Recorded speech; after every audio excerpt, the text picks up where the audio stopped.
Hello, my name is Julie, and today a mug of prompts is deciding what series I continue in or forget about. Welcome to Do It or DNF. So if you're new, I'm in the middle of a ton of series. I like to spread out the different books and series when I read them. And I'm really bad about DNFing series that I feel mediocre about. Because of that, I'm currently officially in the middle of 47 series, and 36 of those series I'm behind on. So to force myself to get rid of some series I don't want and read series that I do, I have decided to make a mug of prompts. It's my favorite. It says, my favorite night out is a night in. I love it. I am going to pick a prompt out and find a book or series that matches that prompt. And then I am going to decide whether I'm going to read that book or if I'm going to DNF it and DNF the series without even touching the book. I can also DNF any books that I start, and I am going to count that as reading the book. And by the end of this, I would like to at least, have started 3 books. So I'm going to keep pulling prompts until I achieve that. So by the end of this, those numbers of 47 and 36 should be lower. So it is off to Past Julie to pull our first prompt. So I'm gonna first pick out 3 prompts. And if I end up deciding to DNF instead of picking up any of those series, I will continue to pick out more prompts. Let's just start out. Okay. This is the first one. Oh, where do I put the mug? I didn't think about where to put the mug, but here's the prompt. What is it? Oh boy, a book that is rated low. So our first prompt was to read a low-rated book. So for these, I was looking for any book that is next up in a series that has lower than a 4.0 on Goodreads. The hope here was to try to find something that would be easy to DNF. If it's not good enough, I can just get it out of here. Usually, sequels get higher ratings than the books that came before them. It's just survivorship bias. If someone didn't like a book, they're less likely to continue on in the series. So for a sequel to still have below a 4.0, either the first book was pretty unpopular or something went wrong with this book. I ended up finding a total of 3 series in which the next book had less than a 4.0. There was Mixed Signals, which is the 3rd book in the Love Light series. There's Hang the Moon, which is the 2nd book in the Written in the Stars series. And the Bloodless Princes, which is the conclusion to the Fireborn Blade duology. So Mixed Signals and Hang the Moon make a little bit of sense to be on here. They're companion series, which means you can jump in anywhere, so there is less survivorship bias. And then Mixed Signals and the Bloodless Princes, the previous book had a pretty low rating, and both of these have markedly higher ratings than those books. However, Hang the Moon actually is a lower rating than book 1. So for this, I decided to go with The Bloodless Princes, and I have decided to, drumroll please, do it. I thought I was gonna DNF this for such a long time, and then I found out that the audiobook is actually available from my library, and it's only a couple hours long. I could very easily knock this out just in 1 day of listening. It's almost like, what's the point of DNFing if this is the conclusion and it's only gonna be a couple hours? Let's pick out number 2. I saw it said most. I didn't see what the rest of it was. I'm not looking. I'm making eye contact with you. It's this. Most read.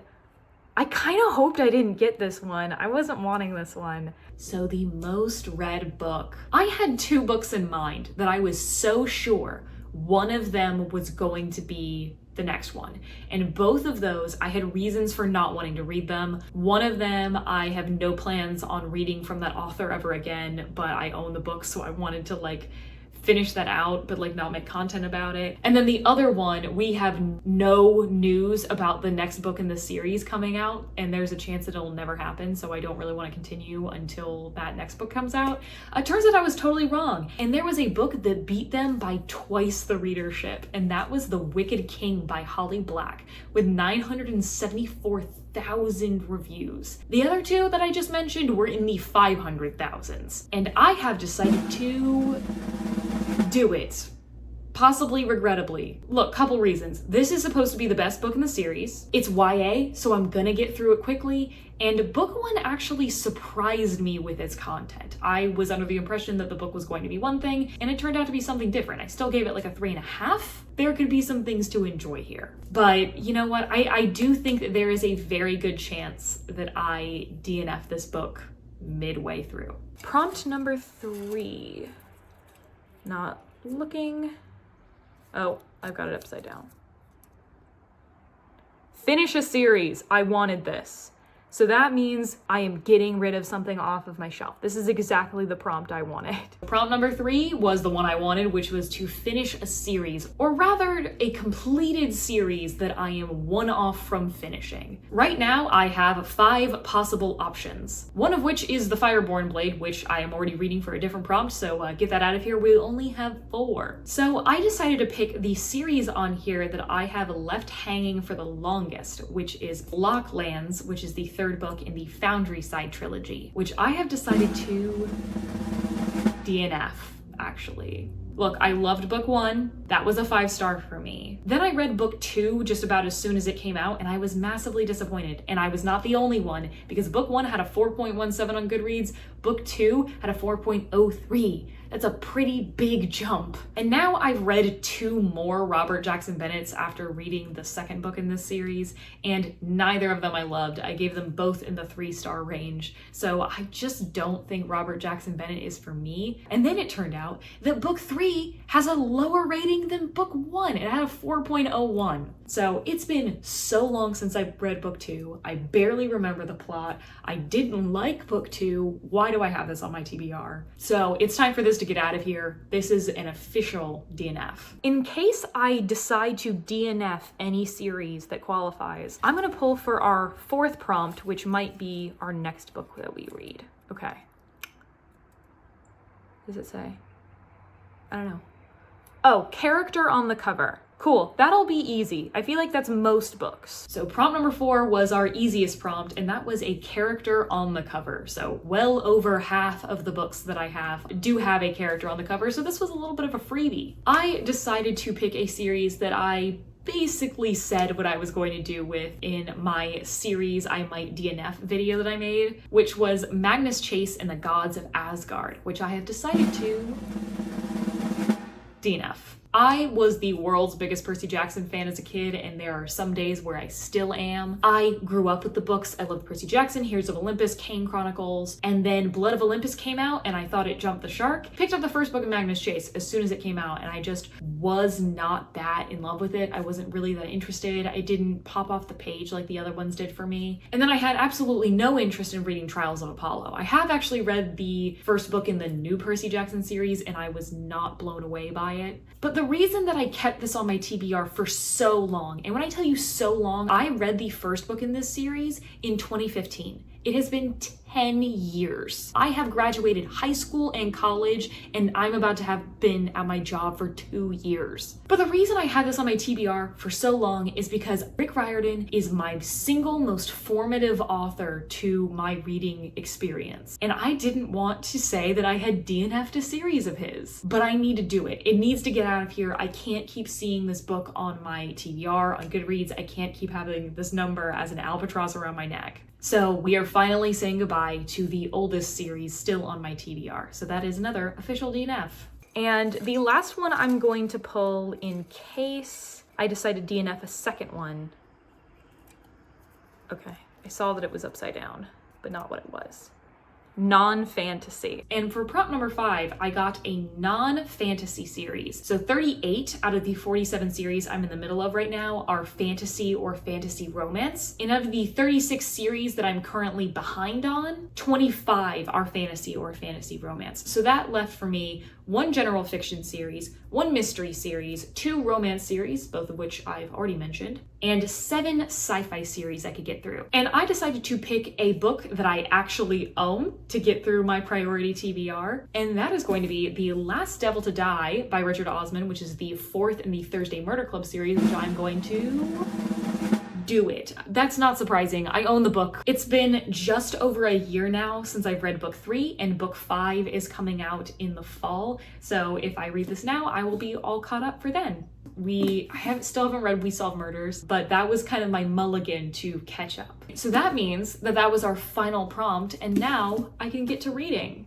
I have started The Last Devil to Die. It's not on the cover. I've got the dust jacket right there. So, 4th book in the Thursday Murder Club series. We have 4 different octogenarians. They live in a retirement community together, and they have formed a Thursday Murder Club, which was originally supposed to be solving cold cases. But then a murder actually takes place like on the property or like just down the road from them, involving a building at the facility. They keep coming across crimes, of course. And this is currently planned to be a 6-book series, and book 5 is going to be coming out later this year. We just got, I think, title cover. I was already a fan of Richard Osman before he was publishing books. I watch a lot of British panel show stuff, so I had seen him on Taskmaster, Pointless, and of course Richard Osman's House of Games. Super fun. We have our 4 main characters are Elizabeth, who used to be in MI5 or MI6. Joyce used to be a nurse, and she's mostly like the super happy one, and she's the one who we more follow than anyone else because we see her diary entries. Ibrahim was a professor, and Ron, he was like in charge of unions and stuff like that, so he's real. He's the muscle. It never stops being fun seeing these old people just go up to people and be like, hey, do you know about this crime? And people are being like, what? You're really old. Why are you doing this? And them just getting their way and solving stuff. And in this book, a character who had shown up in at least one other book was killed. Some drug dealers left drugs with this character, and it was supposed to be picked up by their associates in a day. So all the person had to do was keep it for 24 hours. We know that this person has been killed, and then their place was ransacked, seemingly looking for the drugs. It's always surprising me what the Thursday Murder Club plots are. These books get more into like a criminal underground, big crime syndicate deal than a lot of mysteries that I read. I'll be honest, I don't read a lot of straight mysteries that are less thrillers. And I've been reading fewer and fewer thrillers as the years go on. Just purely based on the content that I watch, I think I'm just not getting recommended like what thrillers are actually good. I get a good amount of horror recommendations, so I read those. But I find Thursday Murder Club to be such a fun palate cleanser that I definitely do want to read more mystery. But I just enjoy myself every time. They're very easy to get through. I think the characters are fun. I always love coming up with theories in this book. And there is also a emotional arc of one of the characters that we have seen sort of from the beginning of the series that is finally coming to a head in this book and like being addressed full on.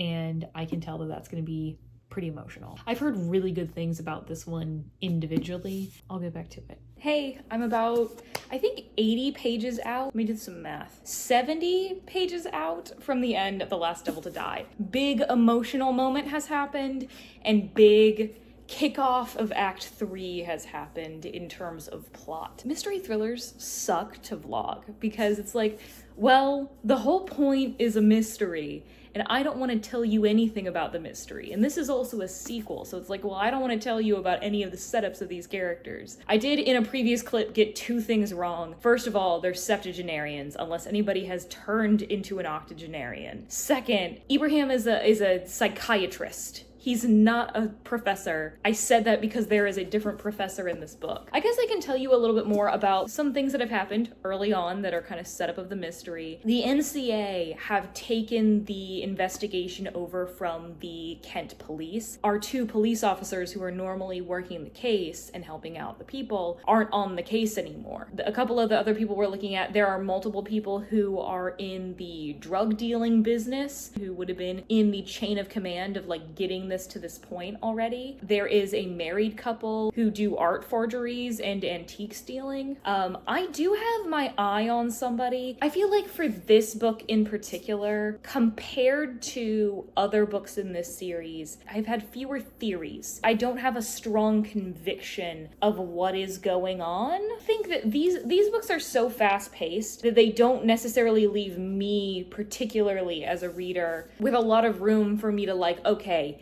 here's what we know so far. I'm usually just hanging on tight rather than trying to point out everything and guess things. I also thought that it was interesting how the way that they had the emotional plot, it was still very emotional. There were actually a lot of quotes that I pulled out of Richard Osman just like talking about how grief feels, that I was like, oh, this feels very personal, and it was well done, and I think a lot of people will connect to that, and I think that would be why this is one of the more favorite books in the series. But I thought that the emotional plot ended up tying into the plot of solving the mystery more than I expected, because it didn't necessarily have to, given this is something that has been building for several books.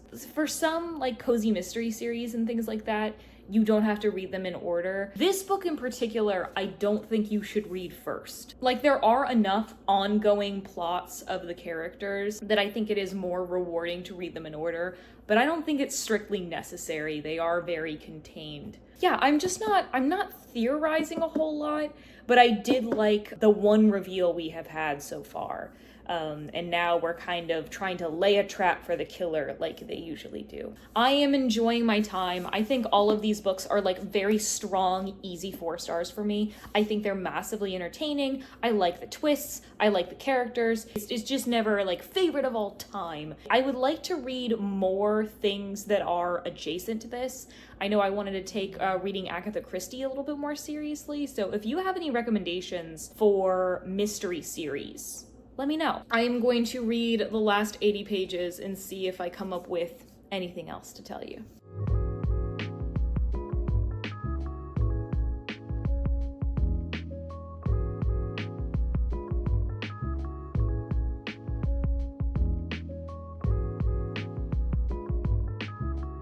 Hey, so I did end up finishing The Last Devil to Die. I completely understand why I was saying before that I was like, oh, I'm not necessarily invested in figuring out who did X. And I think that that is because there is a little bit of a diversion of your attention. It's a little bit of a sleight of hand, and I think that's good. I think more of my enjoyment of this book is like interacting with this friend group, the emotional line that I talked about before. That is, I think, more of the heart of this book. There was one part of the mystery that I really enjoyed, and there was one part of the mystery I was okay with. This is another solid 4-star for me. I think almost all of the books in the series have been solid 4-star. I do have We Solve Murders from this author, so the question is, am I going to pick that one up this year, or am I going to pick up book 5 like as soon as it comes out? You know, I'll probably be getting book 5 for Christmas, so I'll probably just be behind once it comes out. I think it's coming out, I want to say in the October range. Right now, I have made more progress towards another series. So that is one series that I have become caught up on. By the end of the year,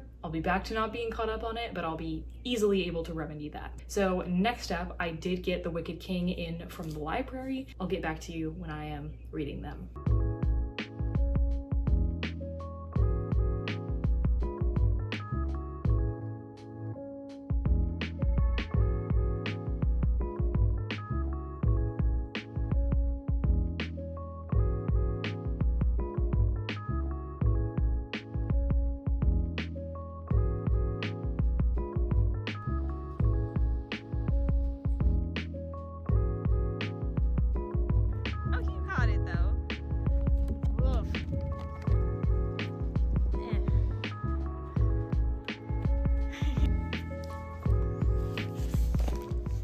Hello, I am a quarter of the way through The Wicked King, and I was going to update later, but the sun is going down, and I have a massive headache, and I wanted to use natural light, and things aren't going my way.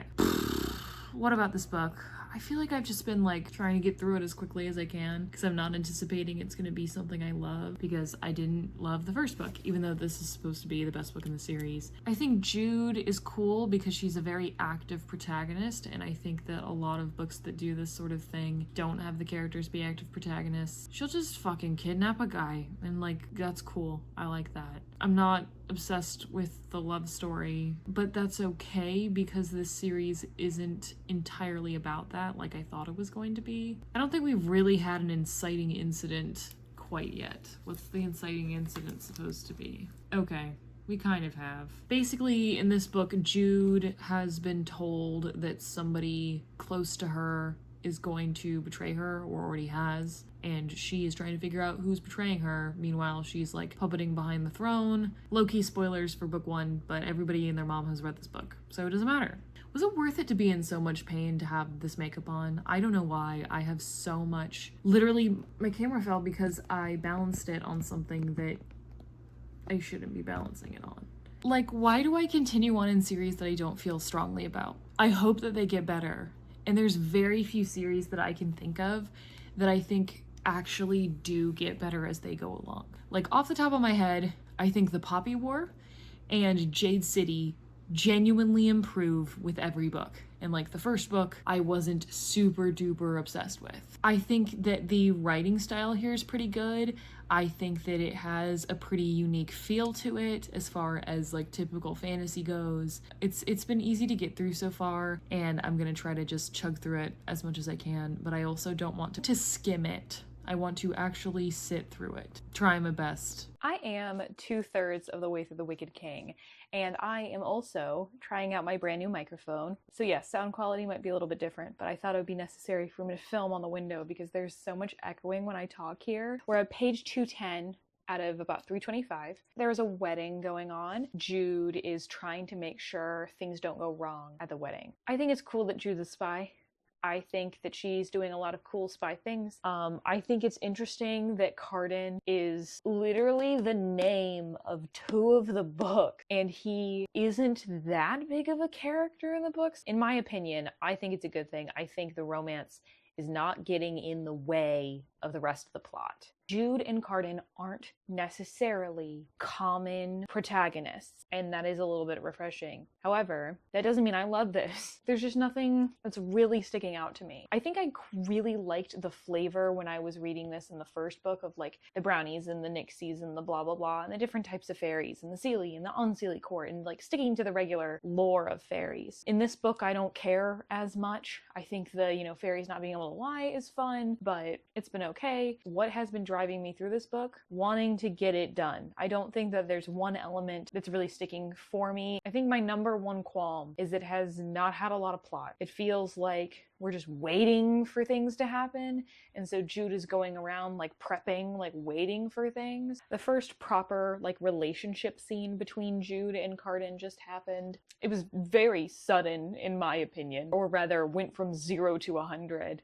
And I can kind of appreciate the fact that like her hating him is kind of central to the whole thing. So this is a more knives to the throat, enemies to lovers that people actually are asking for. This is one of the series that made enemies to lovers the thing that it is right now. It is a trope that I am currently so over. I just wish more stuff was happening, and I can definitely feel myself just trying to get through this quickly. If all goes well, I will be finishing this on my lunch break tomorrow, so we'll get through a good chunk of it today and only have a little bit left and be able to finish it.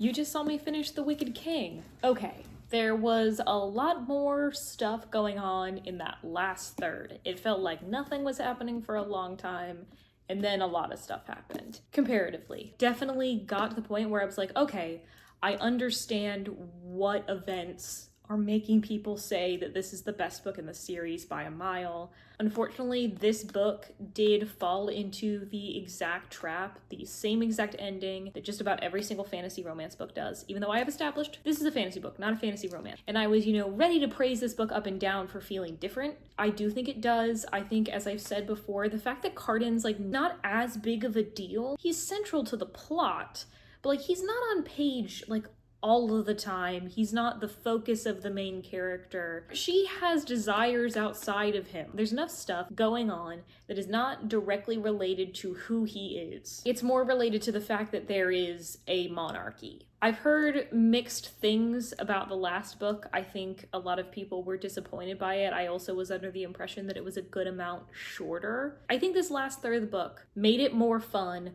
than the other 2/3. I think the other 2/3 of the book were just a 3-star. Enough to give this a 3.5, which I believe is what I gave The Cruel Prince. Maybe. This is the more violent side of court politics. People are just, offing each other and poisoning each other left and right. Great, cool. I don't know. I think I had a predisposition against this book. The first book came out when I was in high school. At that point, like at least 50% of the books that I was reading were adult. And I just got the vibe off of the first book that I wasn't going to be into it. Like I was familiar with Holly Black's previous stuff. I think I had put it in a category of things that I wasn't into anymore. The things that people were saying about the book didn't seem to be something that would draw me to them. So I ended up starting the first book after the whole series was out and the hype had died down as much as it can. I think that I had pigeonholed this for a specific type of reader, that I was just surprised when there was anything that I liked about this book. But it also wasn't like a resounding success of like, oh, I'm so shocked that I love this, because I didn't. I thought it was fine. There was a good amount in here where things felt thin, or like we just could have had more stuff in between. Let's build out some things, which is a problem I guess I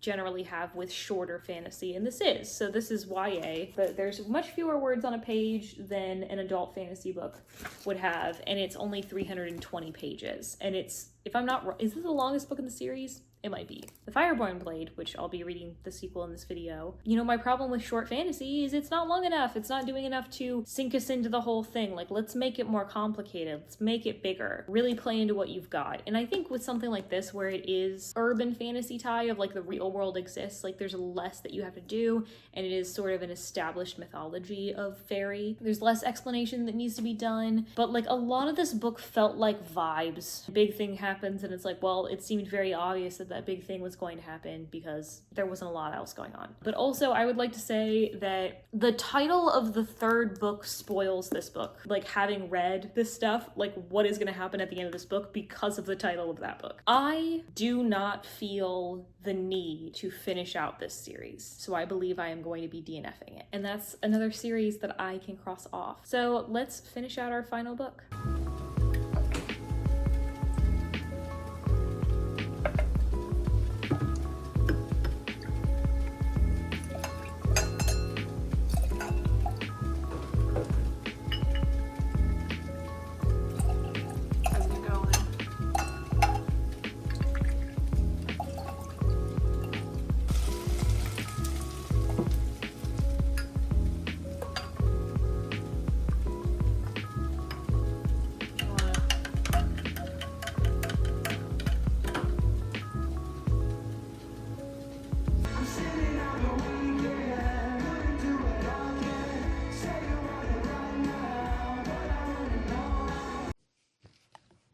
Hey, I'm super far away from the camera because I can be now, because I got a microphone for my birthday. I do have the microphone on my letter opener that is Sting from The Hobbit. I have gotten halfway through The Bloodless Princes, which it's only a 5-hour audiobook, so I'm just gonna finish it tomorrow. This is a novella duology series. Our main character is Madelay. Madelay is a female knight, and that's not very common. She has been ousted from the group that she was in. She's having to prove herself as a knight. So she figures out that she needs to get this magical item called the Fireborn Blade and slay a big old dragon. Meanwhile, she meets this woman, Saralina, who is a sorceress. She has a little bit of a thing for. It is in no way a fantasy romance. But the thing that was interesting about book one is that 50% of the book is not from this point of view.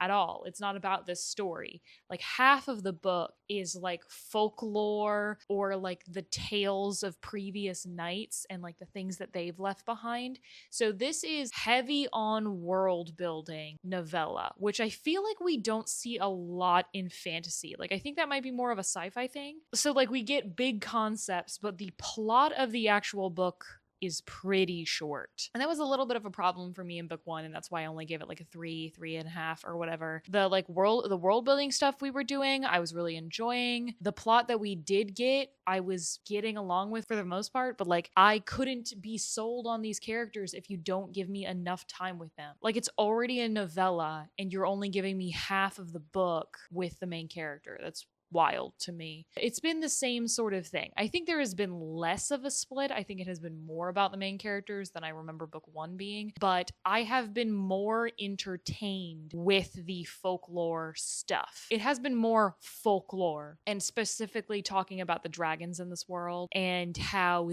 they see things compared to how humans have been seeing things, because this is like, you know, dragon hunting is a big thing and these dragons who are very powerful. And the whole idea of this book is our two main characters are having to go to the underworld because they are trying to get something. The bloodless princes are the half brothers who have domain over the underworld. I've been liking it so far. Honestly, I feel a little bit more engaged than I was with book one. This does have a better rating than book one does, which makes sense. It's a sequel. That's how it should be if it's of the same quality. I'm having an okay time, but I do feel like by the end, I'm going to be like, damn, where's the other 300 pages that this book should have? It's going to be really easy for me to get through, and I'm not bothered by this book at all, which makes me glad that I decided to finish it out, especially because it's so short. I'm going to go eat my dinner now. If I look like I just woke up, it's because I just did. I have finished The Bloodless Princes. I think that this book felt fairly different from the first book in some ways. The little adventure that they're on feels so different because it is more into magic about the world. I don't know, because it's like about the underworld of this world. It feels different than trekking through the wilderness trying to get to a dragon. Book one is kind of like Madeleine, who is our knight, and book two is kind of like Saralina, who was our mage. I think that it was fun that we had some stuff with the dragon. The dragon actually turns into a cat in this book, which is cute. I am a fantasy reader and I love a long book, and I would have liked to see both of the plots of these books be done on the scale of a novel. It means that there's no surprise when it comes to these books because you've cut out any in between. So like everything feels very predictable. I think both of our characters are all right. I think that the world is the big draw for this book. We just get only so much time with it. I think that the conflict here of going down to the bloodless princes and everything, it just felt, short. There was only so much that could be done. There was only so much that could be shown. So I think if you are a fan of fantasy novellas, I think that this series could be worth picking up, but I think that that can kind of go against what a lot of fantasy readers want. I would be interested in picking up a full-length novel from this author and seeing what she can do with that. But if there are going to be more novellas, I think I should stick to my guns. I think I probably had a better time with this one than with book one. I don't know if it's actually better, fun, or if I had a better reading experience with it. Yeah, that's my thoughts. So we have finished reading the 3 books. I have continued on in a series that I have been enjoying. I picked up a series I wasn't sure I wanted to continue on in, and I decided to DNF because life is too short. And I also picked up another book series that I wasn't sure I wanted to continue on in, but it was a novella and it was only a duology, so I just knocked it out. And it was all right. If it was a case of it being a trilogy, I might have DNF'd. And I also DNF'd 2 series that I did not decide to pick up in this video. But now we can look at my progress so far this year. So at the beginning of the year, as I mentioned before, I had 53 series I was in the middle of. 39 of those 53 series I was behind on. And before this video, I had read 11 books in series. 5 of them were first books in series, 1 of them was a sequel, and 5 of them were conclusions. So at the point before the video, I had 45 series I was in the middle of, which is down 8 from 53, and 35 of those 45 series I was behind on. And now after this video, I have 43 series I'm in the middle of, which is down 10 from the beginning of the year, and 32 series that I am behind on from the 14 books in series that I have read this year, and also random DNFing of series that I'm not going to continue on in. So I can also give you a couple more stats if you want to look at my progress over the course of the year. On the left, we can see the beginning of the year. The yellow is the books I'm continuing on in. The red are series that I DNF'd, and the blue are series that I have finished and I'm no longer continuing on in. And the green are series that I started this year that I have decided to continue on in. So I've made a huge dent, and that is mostly because this year I have made it a point to slow down on starting series while this project of getting my numbers down is going on. And if you want to see that series progress breakdown in a pie chart, that is what this looks like. We have 15% having been DNF, 10% finished, and 19% of the series I'm caught up on. So 55% of the 53 series I am continuing on in at the moment, and I am behind on. We can see that another way. We can see what's of those 53 series I have actually touched. So this has removed any of my DNF. So 7 series I have read from this year and been caught up or finished from that book. There's 1 that I read from and I am still behind on, and I am deciding to continue on in. There are 10 that I have not read from because I am still caught up on them, and there are 28 that I have not read from that I am behind on. So those 28 series are going to be the ones that I am going to be focusing on. I'm probably not going to be repeating the series that I've already read from this year. And there's also the changes. I had 14 series that I improved my standing on. There are 35 that I have stayed the same amount. That either means that I have not read from the series and a new book has not been published, or that I have read a book and a book was published. There's 1 series that I have become more behind on this year, and 3 series that I was previously caught up on that I have become behind on. Off the top of my head, I know that The Shadow of the Leviathan and The Stardust Thief are 2 of those series. I don't know what the 3rd one is. And of the current series that I am planning on continuing on in at the moment, we can see how far off publication I am. About a quarter of the series that I'm going to continue on in, I am caught up on. Again, about a quarter, I'm only 1 book away from being caught up to publication. 30% of the series I am 2 books behind on. This mostly comes from me starting trilogies and then not continuing on in them. There are only 2 series that I am 3 books behind on, and there are 7 series that I am more than 4 books behind on. Some other random things, the completion status of the series. 20 of the 43 series are completed, and 23 of them are still currently running. We can also look at the year last read. So at the beginning of 2025, the year I last read from these series looks like the blue, and now the red is what I'm currently looking at. I also want to show off my favorite status. So of those 43 series, there are 13 that I have decided are yes, they are favorite series of mine. There are 10 that I have said maybe they could become a favorite series. There are 14 that I have decided that no, I don't think that they are going to be a favorite series at any time, but I still didn't think of DNFing them yet. And there are 12 that I am properly considering DNFing. So the video that I made a while ago of series that I might DNF, those were my no's and my DNF possibles. So this is actually a really even split. Maybe I should do a video where I read like 1 from each pile or something. I have a ton of other stats. It's not as intense as my regular reading spreadsheet, but I do have a series spreadsheet that I have been building out. I really enjoy looking at this spreadsheet, and it has forced me to make progress because I want to see the spreadsheet change. It's really satisfying and has been a good way of making me accountable. So let me know if you'd like a tour of that spreadsheet sometime. And also let me know if you would like to see another episode of Do It or DNF. If you have any prompts that you would like me to add to the mug, or just challenges you'd like to set me of like getting to a certain bar, or series that you particularly want to see me read, whether you've read them and loved them or hated them, or want me to be your guinea pig, I would love to get your feedback. I would love to get my series down, and I am sure that you all would like to see me get those numbers down. So I want to do what you want to see from me. So please leave prompts down below. I might also ask for them in a post. But thank you so much for watching. If you'd like to see more of my content, you can subscribe down below. I would absolutely love to have you. And if you'd like to connect with me on the internet or use the same bookish services as I do, you can check out those links in the description. And as always, I will see you in the next one.